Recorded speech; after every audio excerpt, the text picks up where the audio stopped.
today's video, I'm going to be talking about servicing, replacing bearings and tightening a loose ball hub with a loose ball bearing. Okay, but firstly what I'm going to be talking about is the actual anatomy of a hub. We're just going to use a front hub for an example. What you have here is obviously you've got your axle that goes through the actual hub body itself. And then the inside bit here, you've got this blue bit here is a locking nut which locks onto your cone, which is the red piece here. So that they lock together so you have your hub that's not too tight or too loose. And then further along, you see the blue line here.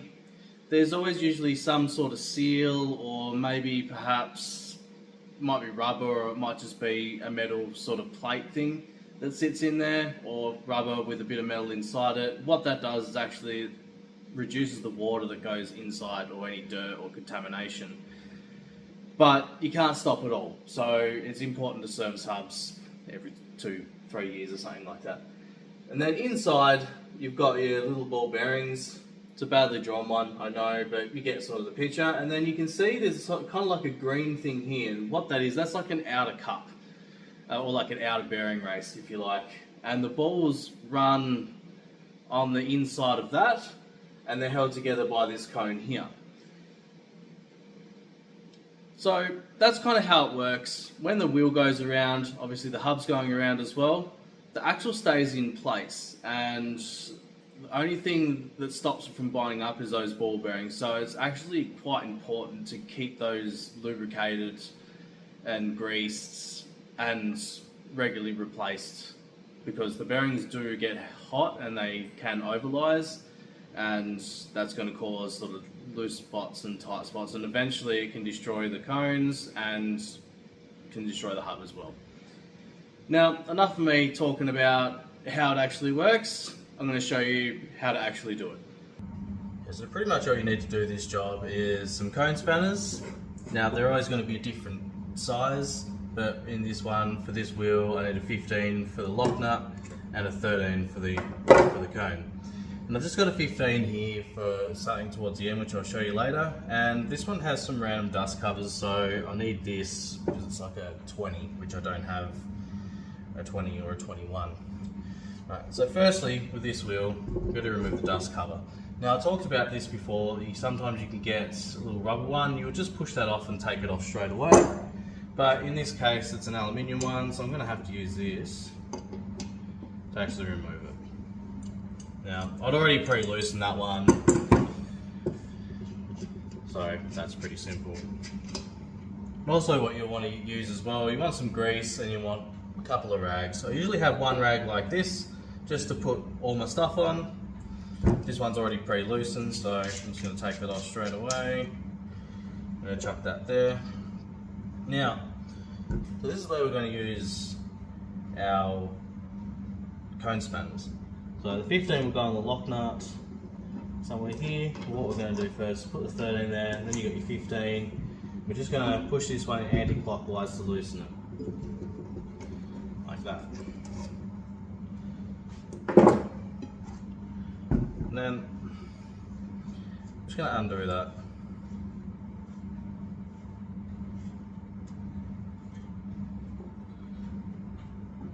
Then now we're just going to undo this.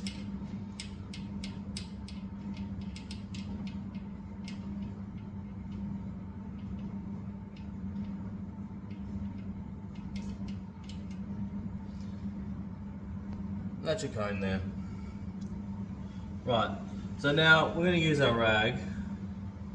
What we're going to do is we're just going to sit this down here, and what the rag's going to do is it's actually going to catch the ball bearings so they don't roll around everywhere. We're just going to remove the axle. We don't generally take, unless we're replacing these bits, we generally don't take these ones off. We'll just do one side, because all we're really doing is removing this. We're not doing much to it. We'll give it a clean before it goes back in. Now, the next bit is you've got these little rubber sealers. We just want to, just very lightly, very gently, take those off. And you can see you've got your bearings there. I'm just going to spin that around. Hopefully none fall out, or if they do, it's not a big deal, they're getting caught. and we'll just remove the other one as well. Now, that doesn't need to have excessive force. You can damage them quite easily, so just bear that in mind. And what we're going to do is we're just going to get all our bearings out. I'm just going to sit them on this rag here. Now, some might fall out, some might fall inside there. It's not a big deal, you can get them out. I'm just going to spin that around, get the others out as well.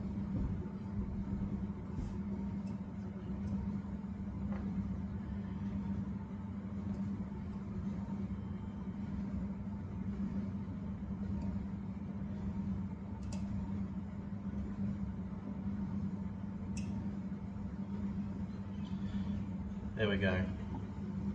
Now I've had a few fall out just here, so I'll just gather them up, chuck them over.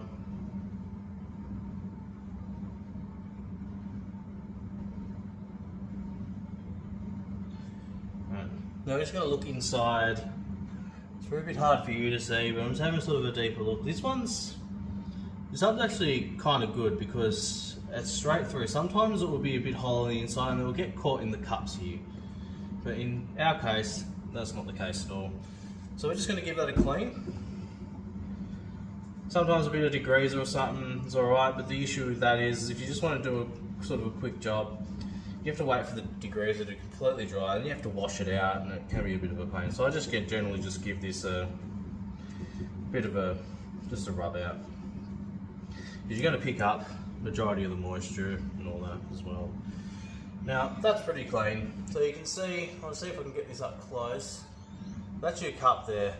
What we want to actually check, we want to check to see if there's any pitting, so they're like little tiny holes where perhaps it's been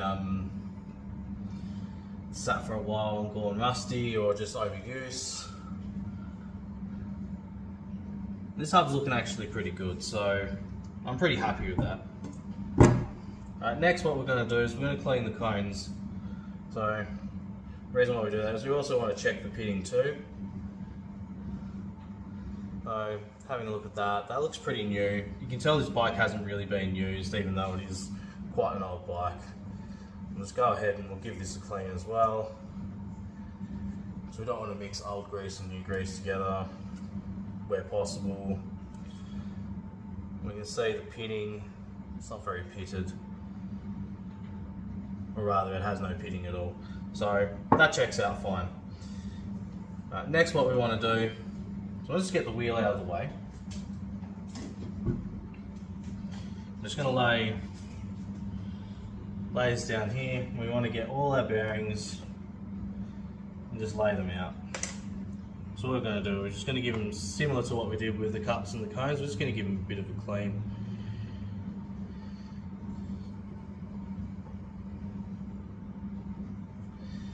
Now, there's different sizes of bearings.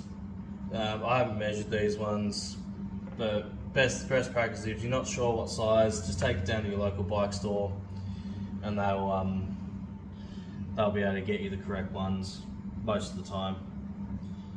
Or a standard hub, a lot of hubs will have like a retainer, so it'll have like 7 or 8 bearings in like a little metal retainer, and you just get a couple of those, which 2 in each wheel. But in this case, the bearings don't really need to be replaced, and we're just going to reuse this because this is actually the trickier part.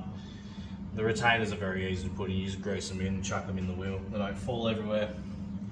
Alright, now that we've done that, and I'll class that as a bit of a clean, we're going to, let's make some room here. So what we're going to do is we're going to actually just going to get a big wad of grease, and we're just going to shove that in there. Just wipe your finger off as well. Right, so now that we've done that, we're going to count the bearings. I think it should be about 8 or 9 in this one. 1, 2, 3, 4, 5, 6, 7, 8, 9, 10. 1, 2, 3, 4, 5, 6, 7, 8, 9, 10. So in this case, this has 10. So what we're going to do is, the reason why I put the grease in there is the The grease will hold the bearing in place. That was one that just fell there. It didn't fall out of the hub, it was just stuck to my finger. Now we put three in there, we're getting up to 4, 5, 6, 7, 8, 9. We're probably going to lose that one, so what I probably should have said, we need a little pick just so we can bring that out, or if it's too far gone, it falls down, it's not a big deal. We'll grab it later. 9, and last one, 10. Okay, so that's that. Next what we want to do is just chuck a bit of grease on the cone. We're just going to put that in. What I should probably do before I do that, actually, is chuck this in. So we just want to put that seal in. Now never mind that blooper. We're going to chuck that seal in, just push it down. Doesn't need any force. Then we're going to go ahead, chuck that in place. And let that's just going to hold itself there. Now with gravity, that's just going to hold those bearings in place. Now we're going to do the same thing again in this hub. So we want to chuck a bit of grease in there. This can be a little bit more tricky because you've got an axle in the way, but it doesn't really matter.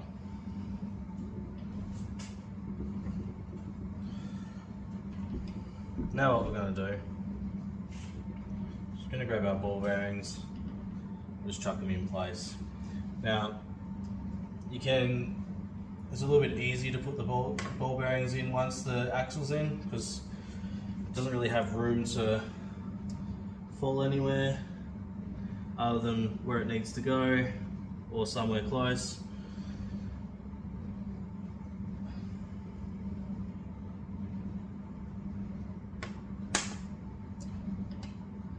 Now you can't really over grease this, but I might just add that you really want to put the correct grease in. You don't want to use like a lithium grease because that can't get hot. You want to use like a hub bearing grease or something equivalent. Now all those bearings are in. So what we want to do now, we want to chuck this on. So we'll give that a bit of a clean. I nearly forgot to do that last time.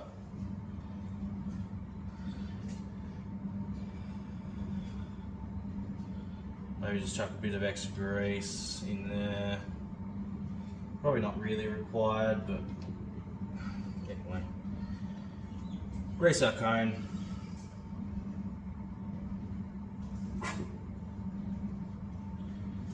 Just gonna get it on the thread a little bit.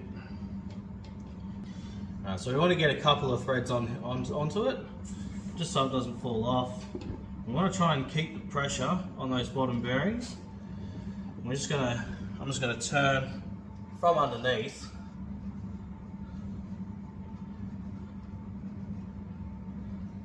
until this top cone bottoms out. Now you don't want to do this too tight, but that's pretty much there. Now the next piece of the puzzle is the lock nut. We want to do the same sort of thing. We want to get the lock nut on there.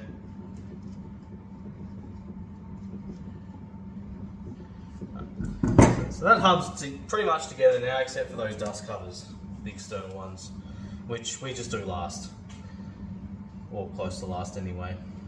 Now, so I want to get our cone spanners again, get it in there, and then we're gonna go ahead, give it a tighten.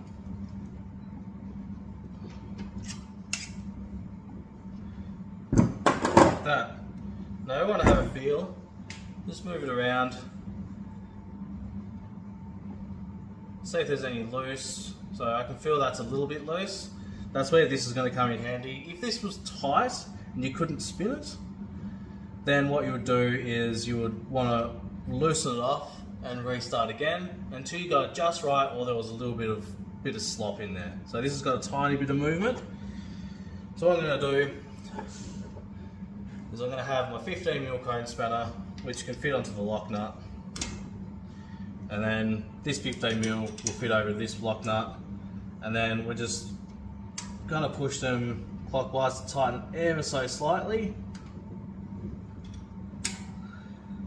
Then we're going to feel it's not too tight, it's not too loose. So to me, that's actually perfect. And then what we're going to do is we're going to chuck our dust covers back on.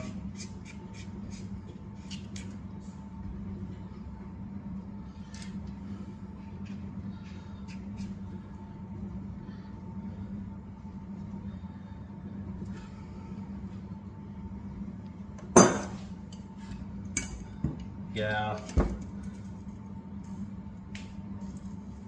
Spanner or whatever you're using to tighten these, just give them a bit of a tighten. They don't need to be too tight.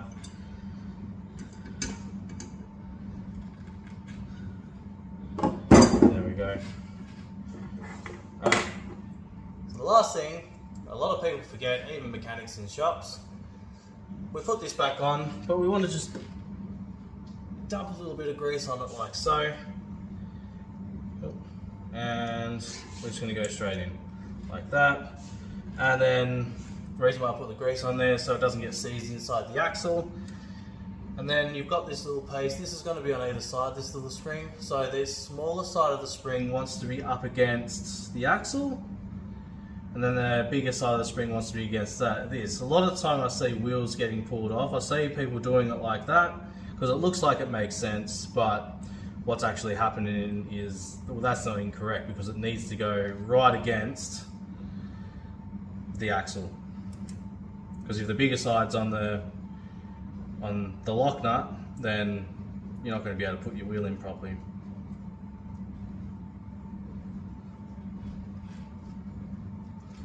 And that's how that's done. So that's pretty much how you do the front hub with a loose ball system. Sealed bearing is a little bit different. That's more pulling the sealed bearings out, putting them in. And front hubs seem to be pretty easy. Now, rear hub is almost the same, and even a headset or your bottom bracket, a loose ball style bottom bracket, is going to be very similar to work on. However, there is a few little bits and pieces you need to know in order to do that, but it works kind of the same, right? But with a rear wheel, I just want to show you how to remove the cassette and put it back on. Okay, so removing the cassette is pretty simple. All we have holding the cassette on is this lock ring here, which just has some threads that is threaded onto the cassette body. And that keeps all your cogs on there. Now the two tools you need is a cassette removal tool, which goes in there, and a chain whip. And using the floor, all we're going to do is we're going to get our chain whip there. What we want to do actually is have the removal tool facing the other side. What you want to do as well is chuck it up into the higher cogs, because that gives you just a bit more leverage, kind of like how your gears are easier than your heavy ones. We're just going to push down,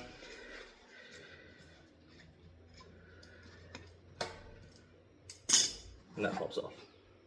Pretty simple. So you can do this to actually wash your chaining cassette, and remove that as well. We don't need that. And then once you've done that and you've serviced your hub or done whatever you need to do, what we will find as well, I might just show you up close, is you've got these splines, but you do have one spline, where is it? Just here, that's a bit smaller than the rest. And that's going to line up on your, it's a bit hard to see on the hub, but there'll be a smaller spline on your hub. And that's going to line up like so. Some of these will be individual, sometimes it might only be 3 and you have to do them individually with your spacers that are inside, but this is a pretty basic hub, basic cassette, so it's only 2 that we need to do. So you got one there, you got one there, and then in our cassette lock ring, we're just going to chuck it on there and we're just going to tighten it. Use force of your weight to tighten it, not too tight. It's meant to be about 40 Newton meters, but I just kind of go relatively tight. And that's how that's done. So that's pretty much the gist of how you can tighten or repair your hub system. Bottom brackets and headset is kind of the same when it's all loose ball. Seal bearing is a little bit different. It's just a pull in, pull out with those ones. This one can be a little bit more fiddly. It's always good to have the correct tools. They're inexpensive. If you're going to be doing it quite a lot, you may as well invest in those tools. Now, I hope you learned something. Give us a comment below. Any other video ideas or things you want to know. Give us a like and subscribe. Share it with your mates, and I'll see you in the next video.